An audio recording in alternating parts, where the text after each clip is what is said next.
Bismillahirrahmanirrahim. So yesterday we covered the parts of speech. So the parts of speech were kalima is a word, then you had ism, fa'il and harf. For the next few lessons we are going to be covering ism, quite a few lessons, ism. Now the different aspects to an ism that we're going to cover. But to understand that, I want to ask me a few questions. So I'm going to ask all of you a few questions. I want to ask these questions for me. Okay? First question. Can you answer that question for me, please? Male. You're not married? Are you male? Is it, are you male? Or married? Which one are you? Both. How can you both answer either one? Prefer just to be the male then. I'm not commenting on that one, G. Next question. Are you 65 years of age or are you a tenant?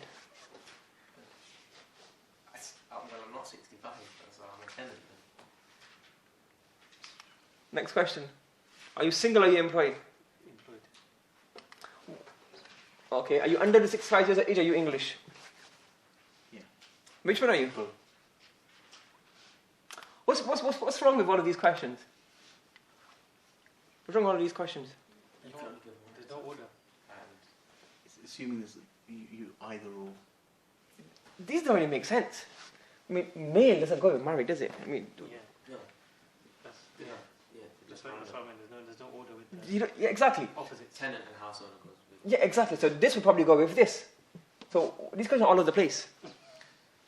So this is what happens as well. So in ism, we're going to be studying 4 aspects. So for example, if I rearrange all of this, this makes much more sense now. Gender, age, employment. Sorry for the Scottish, you're not really here, but example, your country which you're part of, UK, English, well, Scottish, your residential status, your marriage status. Now these are now different aspects. Now these make sense. Now what happened previously is that everything's all over the place. So what I want you to keep in mind is that the same way these questions are really dodgy, it doesn't really make any sense.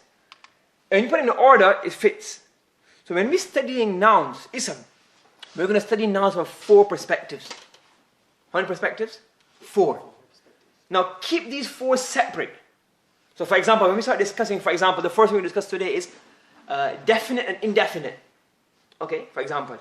So now, these 2 go together. And then a few days later, inshallah, maybe tomorrow or the day after, we'll study gender, masculine and feminine. Now what happens, sometimes people get confused.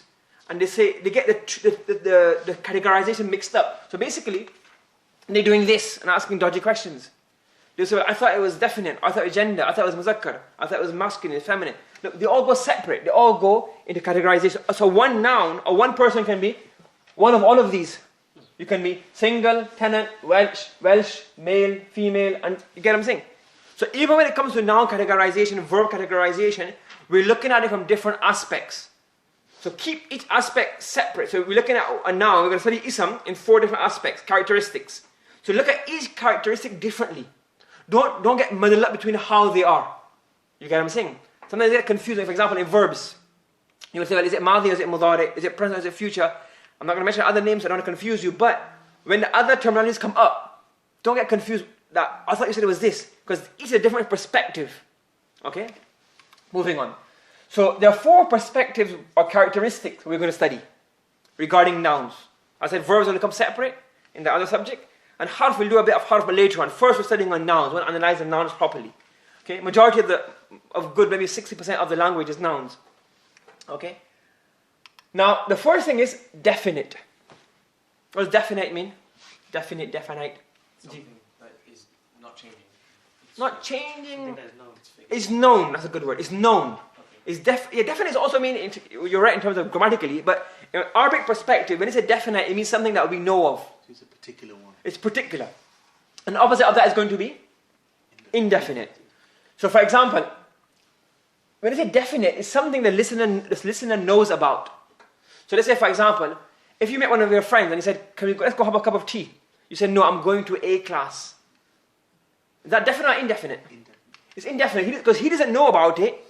So you just said to him, okay, I'm going to a class, I can't make it, I can't go and eat with you now. That's indefinite. Yeah. And let's say, for example, the next day he meets you again, he goes, oh, are you going to the class?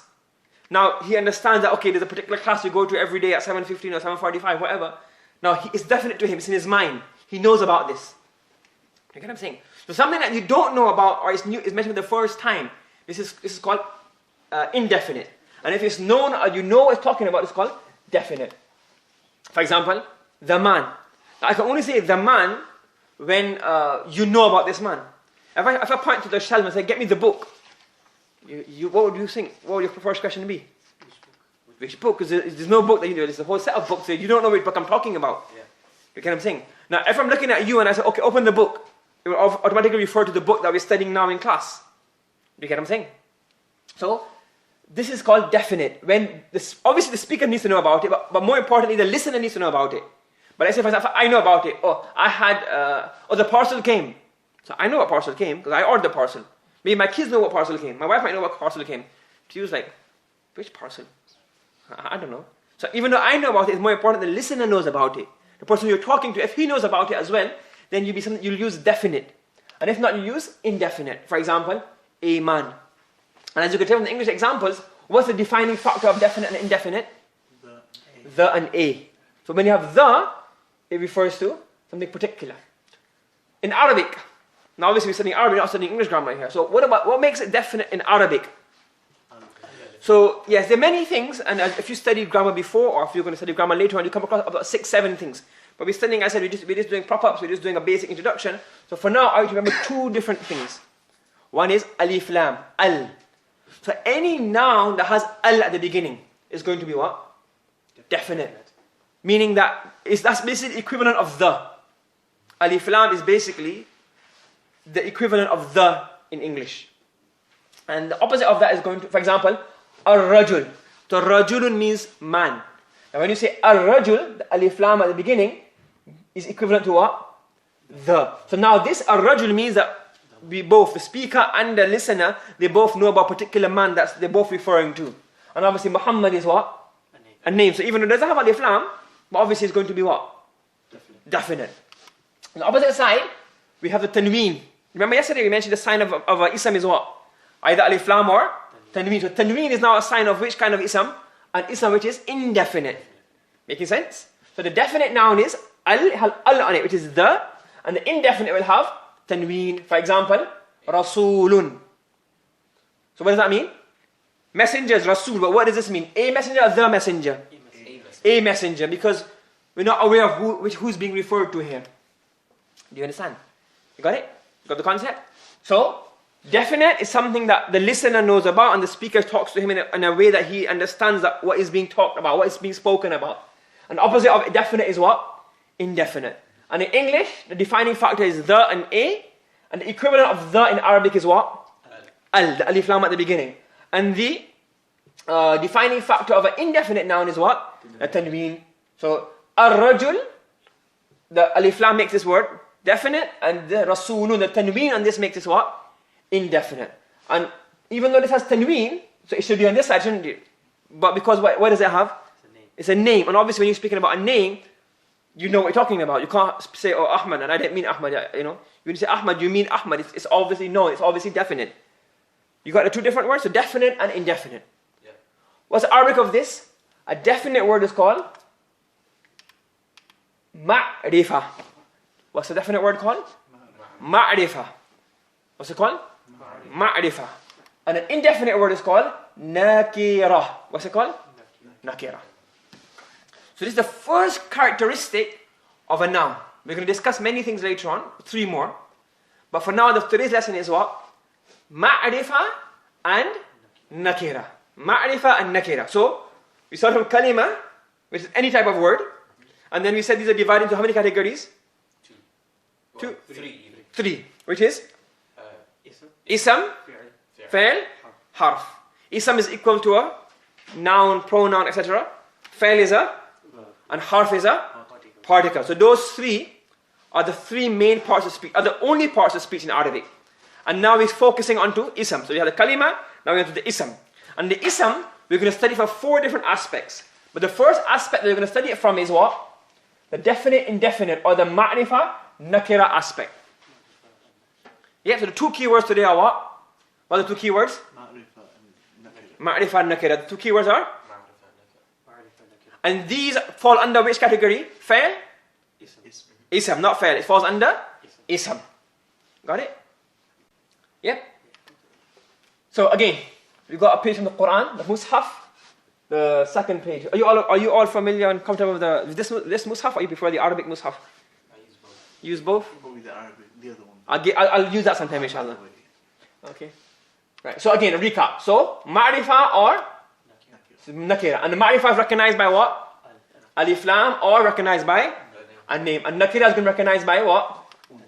Tanween. So using this guide, let's see what we can get through. Okay? So the first word, ala. Is it ma'rifah or is it nakira? Neither. It's neither. Why is it neither? It's a particle. I thought maybe la at the end yesterday, so we tried at the beginning today to get you off guard. But well done. Ala is a particle. It's a two-letter word. It means on. We'll do that later on. It's not an ism. So this categorization will not even apply. But this applies to what? Ism. This categorization or this characteristic applies to ism. It doesn't apply to a harf. Very good. The next word we have is what? Hudan. So hudan, what is it going to be? Nakira. Nakira. So is it ism? Yes. Yes. Why is it ism? How do you know it's an ism? Because it's got the tanween. Tanween is a sign of ism. And tanween is a sign of what kind of ism? A ma'rifah ism or a nakira ism? Nakira. Nakira ism. So we know hudan is what? Indefinite. Indefinite. And it's called nakira. Okay. Next one. We have al-muflihun. Is it ism the first thing? Is it ism? Is it ism? Why? It's got alif lam. It's got alif lam. G. It's ma'rifah Ma'rifah. Why is it ma'rifah? because of alif lam. Because of alif lam. Following? Yep. Right. Next one. Kafaru. It's neither. I couldn't hold my smile back there. Kafaru, well done. The kafaru, what is it? Fail. Can you read the tasrif? Kafara, kafara, kafaru, kafarat, kafarata, karafna. Kafarna. Kafarna, kafarta, kafartum, kafartum, kafarti, kafartuma, kafartum, kafartu, kafarda. Kafartunna. Sorry, kafartumna, kafartu, kafarna. Yes. Now, that's the first time you're doing a pattern. As you get more familiar with it, it becomes easier to read. And then, you also realize, well, it's not a pattern, so it can't be an ism. Okay? So straight away, well done. Okay, since you've had those, try doing this one now. It's nakira. It's a nakira. Why is it nakira? Tanween. It has a tanween. Yeah. Okay. Good. Khatama. That's neither. What is it? It's a fair. It's a fail. Good. Next one we're going to do is Lafzul Jalala. The word Allah. Allah, it's an ism Why? because it's a name. It's a name. Right. One point here. Whenever you refer to the word Allah in grammar terms, don't say Allah. Say Lafzul Jalala. Why? Because for example, you don't want to say, for example, the word Allah is, you don't say Allah is marfu. Or let's say, for example, you don't say Allah is the object. You get what I'm saying? It sounds a bit strange to say Allah is the object. Or Allah is the ism, Allah is the mubtada, Allah is the khabar. You get what I'm saying? You say Lafzul Jalala, the word of Allah. That's why the Arabs, you see in the book of I'rab and the books of Tafsir. They say Lafzul Jalala. Respectful. Yeah, more. You don't say Allah is, example, you have the word majroor. Now, you don't say Allah is majroor, Allah is mansoob, Allah is marfu. It doesn't sound right. So you say Lafzul Jalala. So Lafzul Jalala is what here? Ma'rifah. Why is it ma'rifah? Because it is a name. It refers to a particular being. Okay? Good. Next one we have here, ala. You want to go on ala? Allah, it's neither. This is a particle. It's a particle, it's a harf. This does not apply. Good. Next one we have here is ghishawatun. What is that going to be? It's nakira. It's nakira. Why is it nakira? Tanween. Tanween. Okay. وَلَهُمْ عَذَابٌ. It's same. Nakira, tanween. Nakira because tanween. Okay. Then you have عظيم. Hadimun, this one's ism nakira. Ism is nakira because Tanween. tanween. Then you have وَمِنَ النَّاسِ. What about min? What's min? Harf. What about wa? An-nas. Ma'rifah because of al. It's a ism. It's ma'rifah because of the al. I can't see al. I see an. There's no al. There's an. So why is it ma'rifah? Is it just that you read? Yeah, it's a pronunciation rule. Because obviously you want to say minal nasi.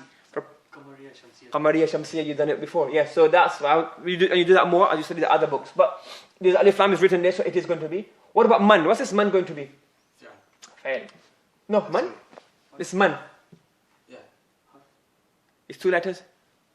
It's a joining word, sorry, so it'd be a particle. A particle. Particle is called Not fa'il. Fa'il is the verb. It's called a harf. The fa'il is the verb. Good. Right.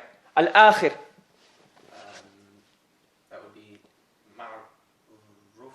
Ma'rifa. Ma'rifa. Ma'rifa. It's an ism because it's alif lam. And what type of ism is it? Because of the alif lam, it's going to be ma'rifa. Okay. Maradun. Ism. It's nakira. Why is it nakira? Tanween. Okay. Again, it's the same maradun, but look, you see here. We'll notice this later on. This is maradun, this is maradan. Okay. We'll say this later on. Why is it changed from maradun to maradan? But anyways, what is this? Nakira. Why? Tanween. Yeah. You got the idea? So again, adabun is going to be, again, obviously it's going to be repetitive. Now you got the idea of it. Everybody understood the concept? So, recap. We studied kalima. Kalima. What falls under kalima? There's 3 parts. Which 3 parts? Which 3 parts? Ism. Ism, fa'il, harf. How do you recognize an ism? Because the Alif lam or tanween. How do you recognize the fa'il and the verb? It's I can't word it. The patterns? Yeah. The patterns that you will study in ilm al-sarf and ilm al-tasrif.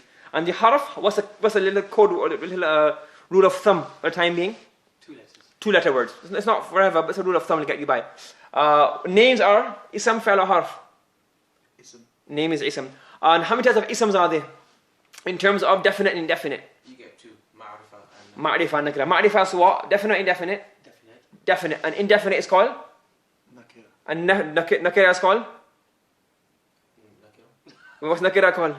Indefinite. Indefinite. And definite is called? Ma'rifa. Ma'rifa. And indefinite? Nakira. Nakira. Good. Yep. Everybody happy with that? Any questions?